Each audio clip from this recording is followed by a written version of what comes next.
What does it mean to be lost? Does it mean to have wandered off the intended path?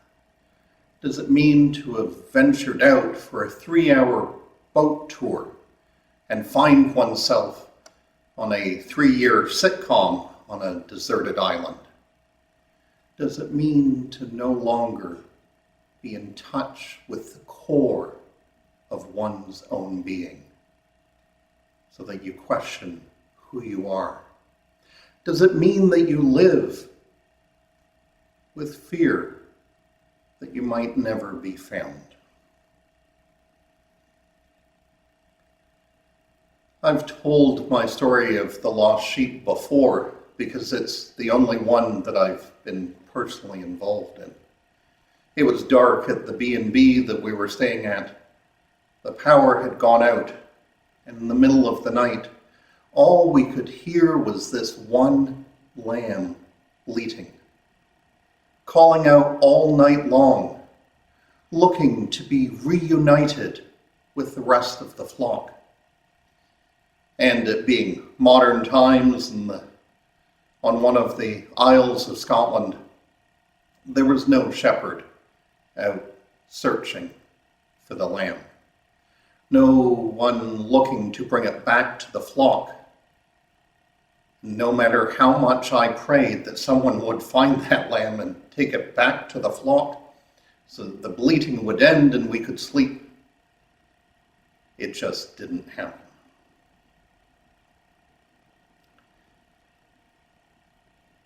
I used to marvel at my first supervisor after I was ordained. His desk was massive, and it was a massive mess. I remember walking into his office for the interview for the position for working as his assistant, and I wondered how many things he had lost on that desk. How many times he'd have to scour through the desk to find what he needed, purging and looking and searching.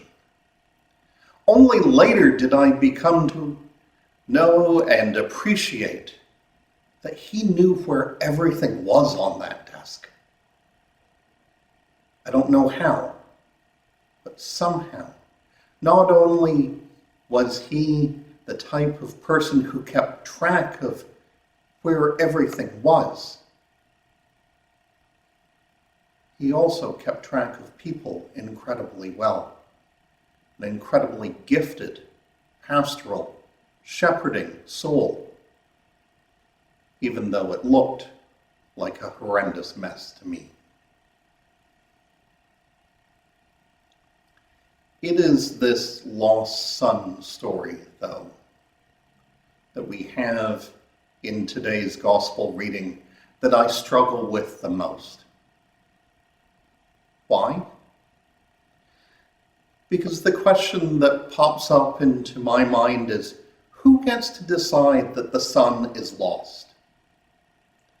Well, as readers and hearers of the story, one could argue that we do, and Luke did as the gospel was written. However, would we make the same decision about being lost if we were part of the story ourselves?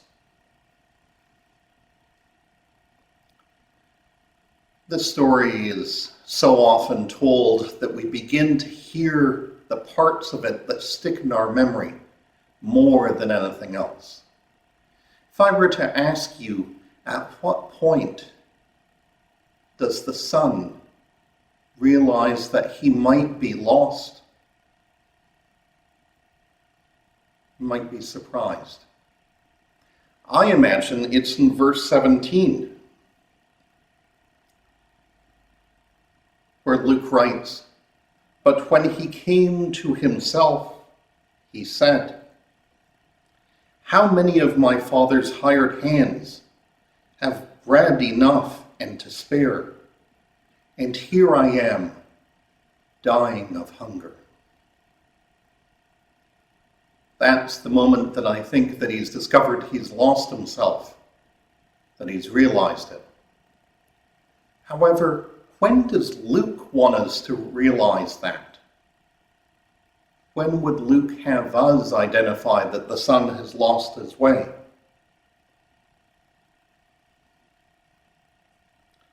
This from verses 12 and 13. The younger, the son who went off, of them said to his father, "Father, give me the share of the property that will belong to me." So he divided his property between them.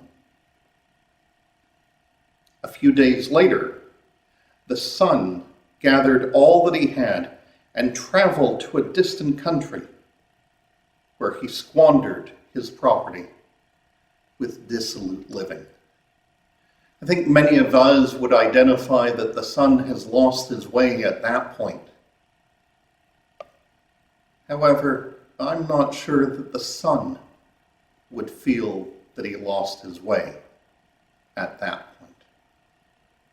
As a parent, it is hard for me to think about a child to want their inheritance before the parent has died. And it would be even harder for me to be able to grant it before I've died. However, as a child, isn't there always a moment, a point in life where we wish that we could be more in control, do what we wanted, live as we imagined it to be? Maybe this younger son going off doesn't feel lost when he goes.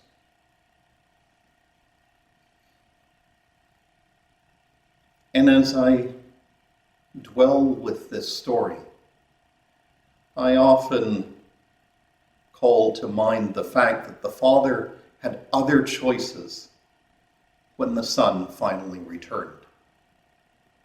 He didn't need to run and put a robe on the son and throw a lavish party. No one would have blamed the father for turning his back on the son.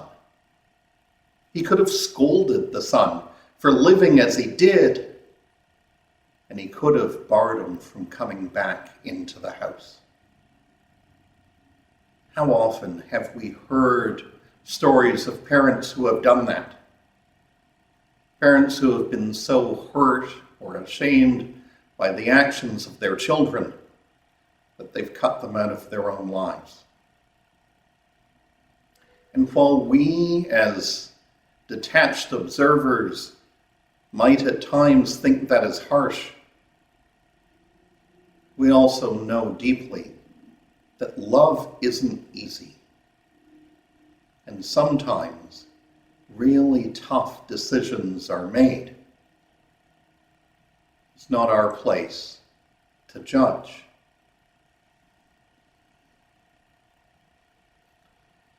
It is our place, though, as followers of Jesus, to be a resurrection people. In these weeks in Lent, we talk about this being our season of purpose. Each week reminds us of God's purpose in the world, in our lives, and by extension, our purpose in the world and our purpose in the lives of others.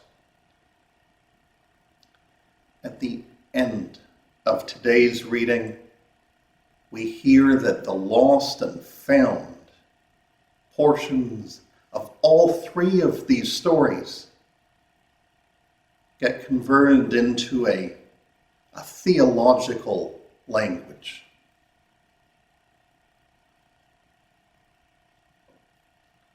Then the father said to him, the older brother, the one who stayed, "Son, you are always with me, and all that is mine is yours." But we had to rejoice and celebrate, because this brother of yours was dead and has come to life. He was lost and has been found. As a resurrection people, our purpose is to focus on the life that comes. Our purpose is to focus on what has been found. And yet, too often, we judge others by focusing on what has died or what has been lost. Fortunately, our God blesses us and the whole world by continuing to focus on what is alive within us, the very image of God, loving, caring, nurturing, those things that ultimately come from our God, and for which we give thanks today.